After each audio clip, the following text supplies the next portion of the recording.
जिलों की नगरी उदयपुर में 62वीं गेहूं एवं जो अनुसंधान कार्यशाला हो रही हैं, इसमें देश ही नहीं पूरे दुनिया भर के कृषि वैज्ञानिक हैं वो आए हुए हैं और अनुसंधान के साथ में कई आयोजन इसमें हो रहे हैं, कई सत्र होंगे कि देश को कृषि के क्षेत्र में किस तरह से आत्मनिर्भर बनाए और 2047 तक भारत देश कृषि में आत्मनिर्भर तो बने ही, विकासशील ही नहीं विकसित बने। यूँ तो पारंपरिक रूप से भारत कृषि प्रधान देश रहा है और इसके पारंपरिक जो पद्धतियां हैं वो विश्व भर में आज भी पूरी दुनिया के वैज्ञानिक उसको मानते हैं और आज जो नई विकसित जो प्रणालियां पूरे विश्व में आ रही हैं नए रूप में, वो भी अपने भारतीय परंपरा की ही देन है।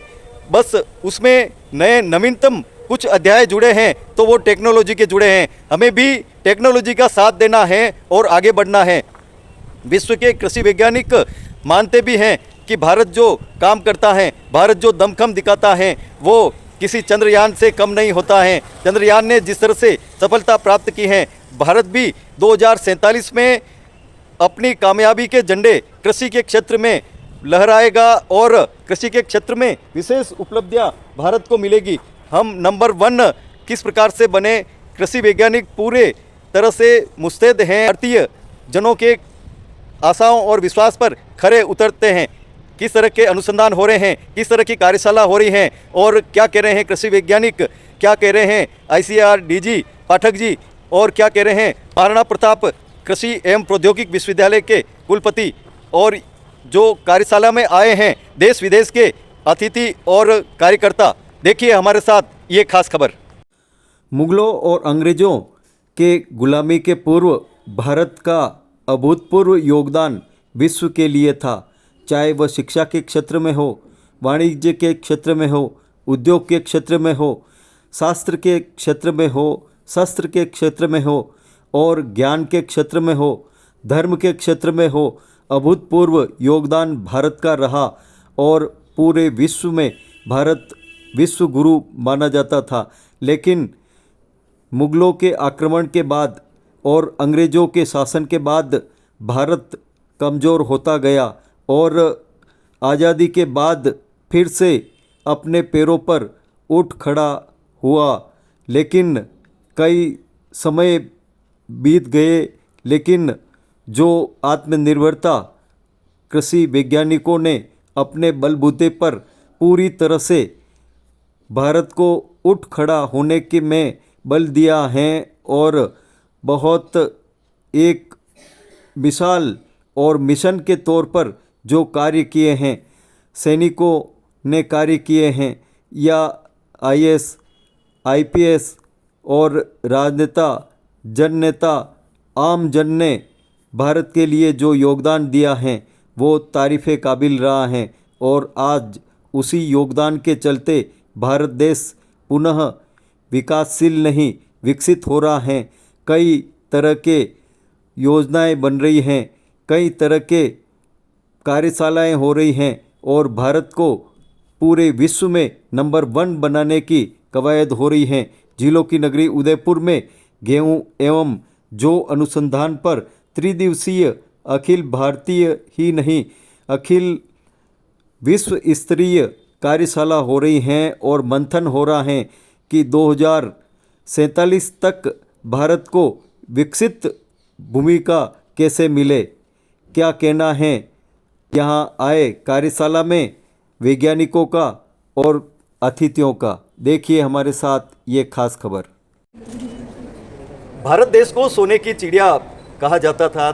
पूरे दुनिया के लोग भारत पर गर्व करते थे, लेकिन कालांतर में इसे सांप सपेरों की दुनिया माना जाता रहा है। और अब जो देश के वैज्ञानिक हो, देश के IAS कैडर के लोग हो, देश के राजनेता हो, देश के लोग हो, उन्होंने कमाल करके दिखाया है। भारत को फिर से सोने की चिड़िया बनाने का, सोने की रूप में भारत को एक अभूतपूर्व जो स्थान दिलाने का पूरे विश्व में एक मानक, एक आगे ले जाने का जो घटनाक्रम जो चल रहा है। प्रधानमंत्री मोदी जी जिस तरह से चंद्रमा मिशन पर झंडा बुलंद कर रहे हैं और विशेष रूप से आज अगर कृषि की बात की जाए तो वैज्ञानिकों ने वो दमखम दिखाया है कि हम भारत को नंबर 1 पर आज ले जा रहे हैं। किस तरह की कवायद हो रही हैं इस पूरी क्षेत्र में, कृषि के क्षेत्र में? बहुत बहुत धन्यवाद जी कृषि के क्षेत्र में अगर हम देखें तो पिछले कुछ दशकों में भारत ने अभूतपूर्व कामयाबी हासिल किया है। हम आज के दिन न केवल फूड ग्रेन में सेल्फ सफिशिएंट है, आत्मनिर्भर है, बल्कि ये कोविड के दौरान भारत ने कम से कम 10-15 देशों को न केवल वैक्सीन दिया है, वैक्सीन के साथ साथ फूड ग्रेन भी डोनेट किया है, मुफ्त में दिया है। तो जो देश कभी विदेश के ऊपर निर्भर करता था अपने भोजन के लिए, अनाज के लिए, वही देश आज भारत के बाहर कई देशों को अनाज जो है कि डिस्ट्रीब्यूट कर रहे हैं, डोनेट कर रहे हैं। चूँकि ये मीटिंग गेहूँ और बार्ली के ऊपर है, तो गेहूं में पिछले साल हमने रिकॉर्ड उत्पादन किया है, 112 मिलियन टन से भी अधिक। और हमारा प्रयास यही रहेगा कि आने वाले समय में वाली चुनौतियाँ जलवायु परिवर्तन का हो, वाली चुनौतियाँ और भी किसी क्षेत्र से क्यों ना आए, हमारी जो प्रोडक्टिविटी है ये और आगे बढ़ता रहेगा।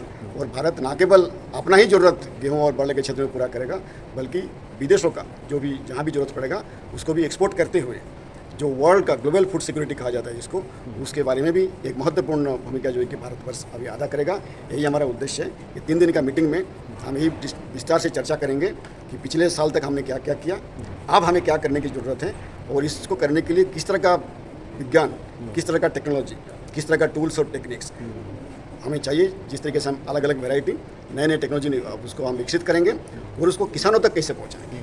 और उसमें जो कि माननीय एस एल मेहता साहब हमारे साथ आज खड़े हैं, इनके साथ हम अभी भी बात कर रहे थे कि सरकार का प्रयास है और यूनिवर्सिटी का प्रयास तो खैर उसमें यही है कि इस तरीके से जो ट्राइबल फार्मर जो कभी बहुत ही गरीब होते थे, आज के दिन ये नए तकनीक, नए बीज, नए प्रौद्योगिकी को इस्तेमाल करते हुए न केवल अपना रोजी रोजगार को बढ़ा है, न केवल अपना जीवन शैली को उन्नत किया है, बल्कि आज के दिन वो नए नए टेक्निक को खुद और बाकी सबको साथ मिल करके आगे बढ़ा रहे हैं। जिनका कभी वार्षिक इनकम 1 लाख रुपया से भी कम होता था, आज जो है कि उनका वार्षिक इनकम 15 लाख से भी ज़्यादा है, अधिक है।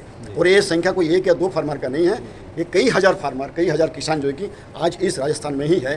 तो उन सभी किसानों को साथ में ले करके ताकि पूरे प्रदेश में और पूरे प्रदेश के साथ साथ पूरे देश भर में किस तरीके से हम जो नया विज्ञान है, नया वैरायटी है, नया टेक्नोलॉजी को हम आगे बढ़ाएं, ताकि जो हम चाहते हैं और जो हमारा भारत सरकार माननीय प्रधानमंत्री नरेंद्र मोदी जी का भी जो सपना है कि 2047 तक जब ये देश अपना स्वतंत्रता का 100 वर्ष मनाएगा, तब जो है कि ये विकासशील देश नहीं रहेगा, एक विकसित देश, एक डेवलप्ड कंट्री बन करके उभर आएगा। और उसमें कृषि एक महत्वपूर्ण रोल जो है कि प्ले करने वाला है, क्योंकि भारत ऐसा एक देश है, यहाँ इस देश को अगर विकसित देश बनाना है तो भारतीय कृषि को विकसित किए बिना भारत देश विकसित नहीं हो सकता। क्योंकि आज के दिन भी आपको पता है कि लगभग 50% से भी अधिक आबादी कृषि के साथ प्रत्यक्ष या अप्रत्यक्ष रूप में जुड़े हुए हैं। इनको किस तरीके से आगे बढ़ाया जाए, वही जो है कि चर्चा मंथन आज हम करेंगे और फिर इस काम को आगे बढ़ाएं। जिस तरह से पाठक जी का ईयर ऑफ मिलेट पे एक ले लो, जी, जिस तरह से अंतर्राष्ट्रीय मिलेट वर्ष पे एक ले लो भाई। जी, जिस तरह से पाठक जी कह रहे हैं कि आज जो सपना देख रहा है कल हम उसको साकार कर रहे हैं, प्रधानमंत्री जी भी यही आह्वान कर रहे हैं और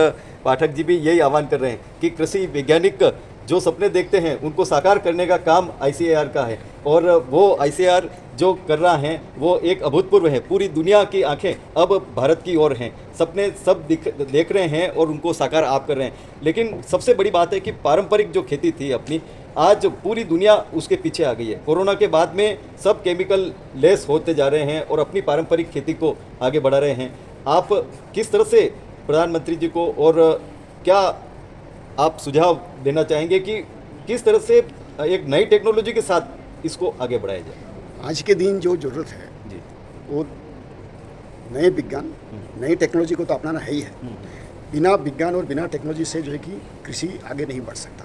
लेकिन इसके साथ साथ जो हमारे परंपरागत जो भी पद्धतियाँ हैं, जो भी टेक्नोलॉजी है, ये दोनों को एक साथ मिलाने की ज़रूरत है, इसको एकत्रित करने की ज़रूरत है, इसको इंटीग्रेट करने की ज़रूरत है।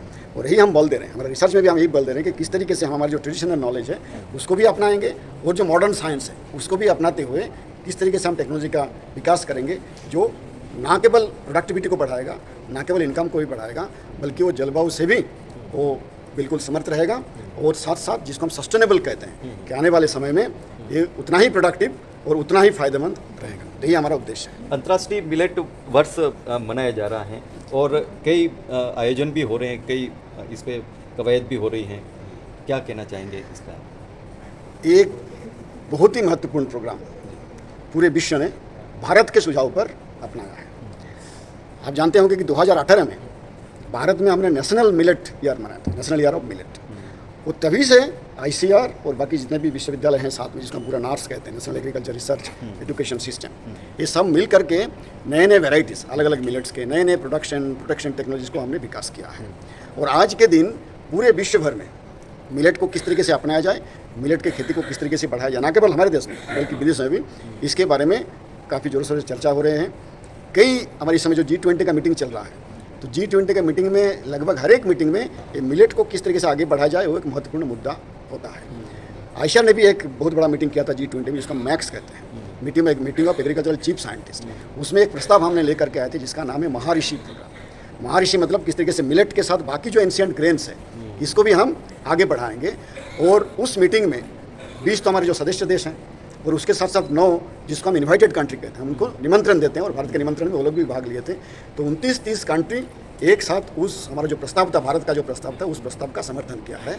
तो इस महर्षि प्रोग्राम के माध्यम से मिलेट को हम और आगे बढ़ाना चाहते हैं और हमारे देश में भी मिलेट के ऊपर ताकि जागरूकता बढ़े, नए नए टेक्नोलॉजी आए, नए नए वेराइटीज़ का हम विकास करके ले आए। इसके ऊपर आईसीआर और हमारे सारे यूनिवर्सिटीज़ मिल करके काम कर रहे हैं। आज सुबह जो है कि एक हमने जो एक उद्घाटन किया है मिलेट वाटिका, मैं चाहूँगा कि आप वहाँ भी एक बार 2 मिनट के लिए जाएं और वहाँ भी देखिए किस तरह का मिलेट का खेती होता है। और डॉक्टर साहब ने जिस तरीके से पूरा मिलेट का विवरण दिया हुआ है, पैकेज ऑफ प्रैक्टिस कैसे होना चाहिए, कितना फ़ायदा होगा, कितना प्रोडक्टिविटी होगा।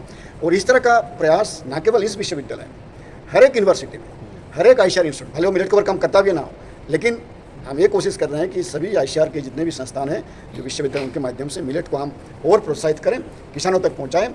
जितना भी सीड और टेक्नोलॉजी की जरूरत पड़ेगा उसकी रिस्पॉन्सिबिलिटी आईसीआर की है। आईसीआर सीड का जितना भी जरूरत पड़ेगा वो मात्रा पूरा करेगा। जो भी टेक्नोलॉजी, जो भी नॉलेज, जो भी कैपेसिटी बिल्डिंग का काम करना होगा वो आईसीआर यूनिवर्सिटीज़ के साथ मिल करके करेंगे। और मुझे पूर्ण विश्वास है ये जो प्रयास, भारत का प्रयास जो है, माननीय प्रधानमंत्री जो इसको आगे बढ़ा रहे हैं, ये जरूर सफल होगा। और मिलेट ना केवल भारत में बल्कि पूरे दुनिया भर के जो भोजन का थाली है उस थाली तक ये मिलेट पहुंचेंगे, पहुंचना शुरू भी हो चुका है और आने वाले समय में और तेजी आएगी इस काम में, इस उद्देश्य में। डीसी साहब, कितनी खुशी हो रही है ये सब कवायद को देख के? जी, ये बहुत ही प्रसन्नता का विषय है कि ये जो गेहूं और ज्वार के जो वैज्ञानिकों की एक राष्ट्रीय गोष्ठी, जिसे हम कह तो राष्ट्रीय रहे हैं लेकिन ये अंतर्राष्ट्रीय गोष्ठी से कम नहीं है, क्योंकि यहाँ पर 10 कंट्रीज से भी रिप्रेजेंटेशन आया हुआ है और विश्व के 2 बहुत बड़े संस्थान जो कि गेहूं पर काम करते हैं वो भी इसमें प्रतिभाग कर रहे हैं। और मुझे बहुत खुशी है कि इस मौके पे हमारे भारतीय कृषि अनुसंधान परिषद के महानिदेशक डॉक्टर हिमांशु पाठक साहब हमारे बीच में हैं और साथ में डीटीजी क्रॉप्स डॉक्टर टीआर शर्मा साहब और सारे एडीजीज भी इसमें आए हैं और 400 से ज़्यादा वैज्ञानिक इसमें भाग ले रहे हैं और हम लोग इसमें मंथन करेंगे 3 दिन तक। और जो पिछले वर्ष जो अनुमोदन हुआ था उसकी वैरायटीज़ आज रिलीज़ की हैं और सर के हाथों जो वैज्ञानिक हैं उनको सर्टिफिकेट दिए गए और इस वर्ष जो अनुमोदन होगा उसका अगले वर्ष हम लोग वैरायटी रिलीज करेंगे। तो ये एक बहुत ही सुखद अवसर है हम लोगों के लिए, विश्वविद्यालय के लिए इसलिए सुखद है कि एक तो यहाँ पर वैरायटीज़ रिलीज हुई हैं और दूसरी सबसे बड़ी बात है कि हमारे जो महानिदेशक हैं आईसीआर के वो यहाँ मौजूद है। इसी के साथ आपका बहुत बहुत धन्यवाद। My name is Masahiro Kishi from Japan, Jirukas. It's very interesting meeting. So many new wheat varieties are coming. Very, very impressive. We are working on so-called VNI, which is to reduce nitrogen input. And we are developing the line, and India will check this line. Yes. My name is Tadashi Yoshihashi, coming from Japan. We are trying to introducing the environmental friendly wheat that collaborated with our Indian colleagues, and then try to introduce in India to contribute the wheat production. I hope that we could succeed to have this kind of wheat, and then helping the world development. That is it. Thank you. Oh, is this a? Yes. My name's Ronnie Kaufman. I'm with Cornell University. This was a very amazing event. A lot to celebrate, getting together after many years of COVID and a lack of an opportunity. So much evidence of productivity and wheat research in India. I really enjoyed it. मैं doctor Neeraj Kulshreshtha हूँ मैं CSSRI Karnal में principal scientist हूँ, मैं wheat पे work करता हूँ और सैलिटी रिसर्च के ऊपर सेल्फ टॉलरेंट वैराइटीज़ डेवलप करने का काम करता हूँ। और यहाँ पर मैं ऑल इंडिया कोऑर्डिनेटेड प्रोग्राम की वर्कशॉप जो 62nd All India wheat and barley research workers meet है उसको अटेंड करने के लिए आया हूँ। और काफ़ी अच्छा यहाँ पे मुझे जो भी ऑर्गेनाइजर्स ने अरेंजमेंट किया है बहुत अच्छा अरेंजमेंट लगा है और मेरी शुभकामनाएं इस ये प्रोग्राम सफल होगा। This is Dr. Smita. I'm representing ICADA for this ECRIP. Or the DG, Dr. Michael Baum, is also here representing ICADA. We are here for the significant contribution ICADA has made for the development of the wheat varieties, and thus with this development the record yield this year we have achieved in India, that is more than 112 metric tons. This program is very essential, and the collaboration we have, international collaboration with the ICR is very essential, not only for the Indian food security, but to achieve the the targets of the international global food security and nutrition with respect to wheat as well as barley. So we hope that in future also this continued collaboration with the CGR Institute will result in this achieving this all high production and the stability in the production. Thank you.